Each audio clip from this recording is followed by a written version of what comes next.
Hello everyone, स्वागत है आप सभी का इस वीडियो में। इस वीडियो के थ्रू हम लोग इंग्लिश वोकैबुलरी से रिलेटेड इंपॉर्टेंट क्वेश्चंस डिस्कस करने वाले हैं। इस वीडियो में हम antonyms, synonyms, one word substitution and error spellings को देखने वाले हैं। First question, choose the antonym of humble. बताइए हम्बल का एंटोनिम अपोजिट क्या होगा। सबसे पहले आपको हम्बल का मतलब पता होना चाहिए भाई। हम्बल का मतलब होता है विनम्र या फिर नर्म, ठीक है ना। कहते हैं कि भाई ये बहुत हम्बल पर्सन है, बहुत विनम्र स्वभाव के हैं। तो इसका उल्टा होगा एरोगेंट। एरोगेंट का मतलब होता है बहुत ही घमंडी, है ना। तो इसका उल्टा हो जाएगा एरोगेंट। बाकी ये जो आप तीनों वर्ड्स देख रहे हो ये इसके क्या है, सिनोनिम्स है, ठीक है। चलिए अगला क्वेश्चन है, choose the antonym of segregate. अब आपको पता होना चाहिए सेग्रीगेट का मतलब क्या होता है। सेग्रीगेट का मतलब होता है अलग, है ना। सेपरेट का मतलब भी भाई अलग ही होता है। आइसोलेट का मतलब भी अलग होता है। कॉन्फाइन, आइसोलेट का आपने नाम सुना होगा कब, कोरोना के टाइम पे आइसोलेट का नाम सुना होगा। बट इंटीग्रेट जो है इसका मतलब होता है समूचा या फिर एकाग्रत, ठीक है, एक साथ।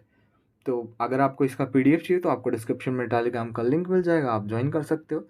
अगला है भाई इंटरवीन। इंटरवीन का मतलब होता है बीच में आना, है ना।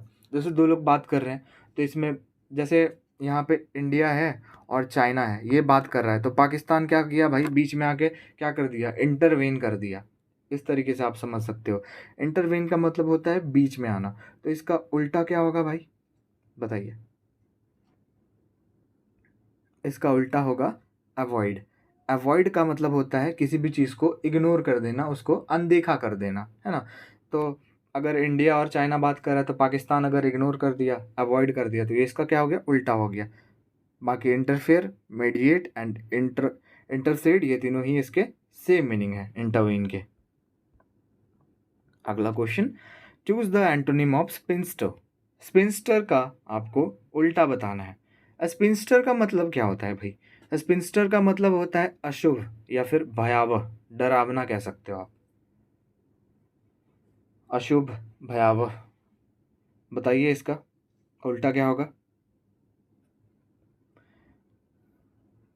इसका उल्टा होगा प्रोस्पेरस। प्रोस्पेरस का मतलब होता है समृद्ध, सफल, ठीक है। बाकी ये तीनों जो आप वर्ड देख रहे हो ये तीनों ही क्या है, इसके सेम मीनिंग है। ऑमिनस, डार्कनिंग, ये सारे सेम है। प्रोवोक। प्रोवोक का क्या मतलब होता है।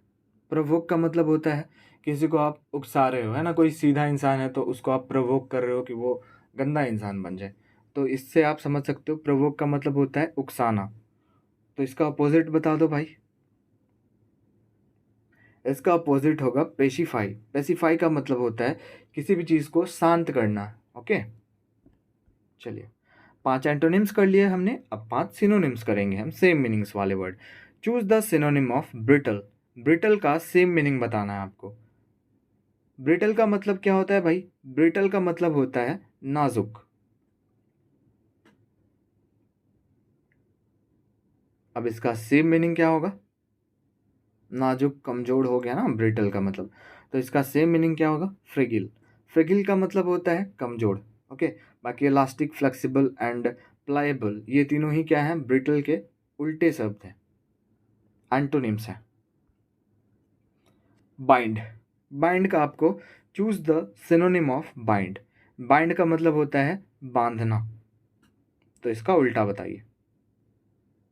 सॉरी, सेम मीनिंग बताना है ना यहाँ पे। बाइंड, बाइंड का सेम मीनिंग बताइए। बाइंड का सेम मीनिंग यहाँ पे हो जाएगा कॉन्फाइन। कॉन्फाइन का मतलब भी होता है सेम चीज़, ठीक है, सीमित, बांध के रखना। बाकी लिबरेट, रिलीज एंड रेस्क्यू, ये तीनों ही क्या है, इसके उल्टा है, एंटोनिम्स है। Hurdle. Choose the synonym of hurdle. बताइए हर्डल का सेम मीनिंग क्या होगा। तो भैया हर्डल का क्या मतलब होता है, हर्डल का मतलब होता है किसी भी चीज़ में बाधा या फिर रुकावट आ जाए उसको कहते हैं हर्डल।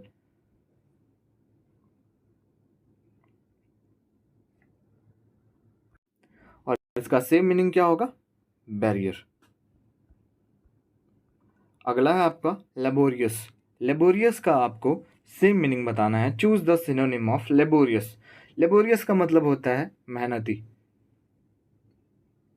अनऑक्यूपाइड, लेटेंट और अनएम्प्लॉयड, ये दोनों ही इसके क्या है, उल्टे शब्द हैं। बट डिलीजेंट जो है, ये डिलीजेंट का मतलब क्या होता है, परिश्रमी और मेहनती, दोनों एक ही चीज़ है ना। चलिए लास्ट सिनोनिम है आपका, choose the synonym of contempt. Contempt का मतलब होता है तिरस्कार।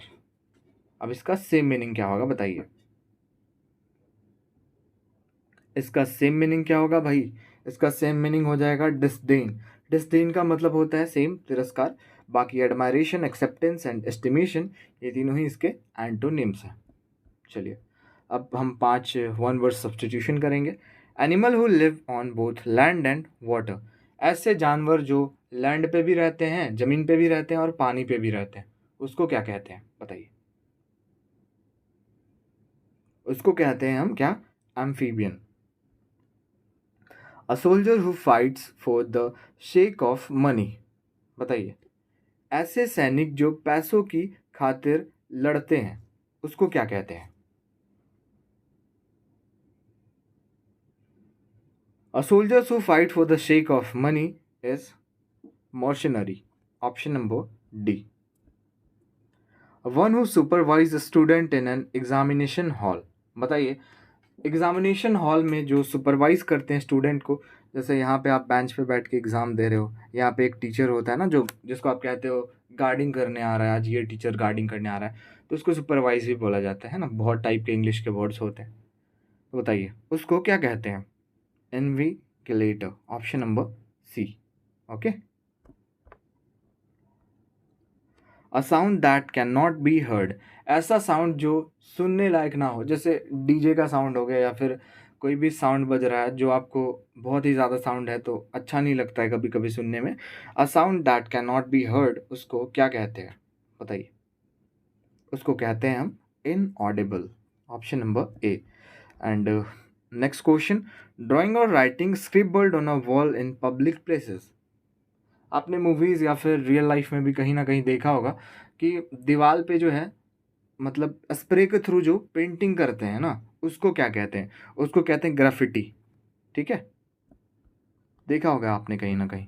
अब आपको करेक्ट स्पेलिंग चूज करना है, कॉन्वीनियंस का स्पेलिंग चूज कीजिए, कौन सा करेक्ट है। अगर आपको स्पीड लग रही है वीडियो तो आप रोक के देख सकते हो। कॉन्वीनियंस ऑप्शन नंबर ए वाला जो है ये करेक्ट होगा, बाकी तीनों गलत हैं। Choose the correct spelling, convention का करेक्ट स्पेलिंग चूज करना है आपको। Option number B. अब आपको प्रोमिनेंट का करेक्ट स्पेलिंग चूज करना है।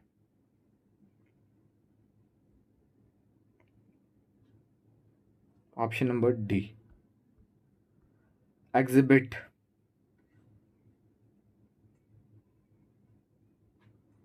Option B. अब लास्ट वाला चूज करना है, फाइनेंशियल, ये तो बहुत इजी है।